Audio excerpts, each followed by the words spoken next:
We want to continue our series of looking at players at positions of need who would be good fits for the Ravens, and today we're talking wide receivers. Now, the two guys who I think would be perfect fits for Baltimore are Clemson's Mike Williams and USC's JuJu Smith-Schuster. Let's first start with Mike Williams, because if the Ravens are going to get him, it would have to be in the first round. He's somebody who was incredibly productive last season with Clemson. He had 98 catches for more than 1,300 receiving yards and 11 touchdowns. And if you watch Clemson on their way to the national championship, you know exactly what I'm talking about. This guy can go up and make any catch on the field. He can create separation, and he doesn't shy away from a big moment. If there's a play that they needed to have made, the ball was often going to Mike Williams, and he came down with tough contested catches. Now, the trick with him is that he's probably going to be the first or maybe second receiver off the board. So the Ravens, if he slides down maybe 13, 14, 15 range before they're on the clock, he is somebody who I think they would consider trading up to go up a couple of spots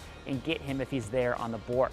Now let's move on to JuJu Smith-Schuster. He's somebody who would be a day 2 pick for the Ravens, and he's got big size. He's 6'2", 220 pounds, also had a really productive career at USC, caught 25 touchdowns there. And the thing with him is that he doesn't have high-end speed. He's somebody that's going to make a lot of tough catches because he doesn't separate necessarily like you're going to see with the fastest guys in this year's class. The player who he gets compared to most often is somebody that Ravens fans know well. That's Anquan Boldin. If you remember, go back to when Anquan Boldin was drafted. He also got criticized for not having top-end speed.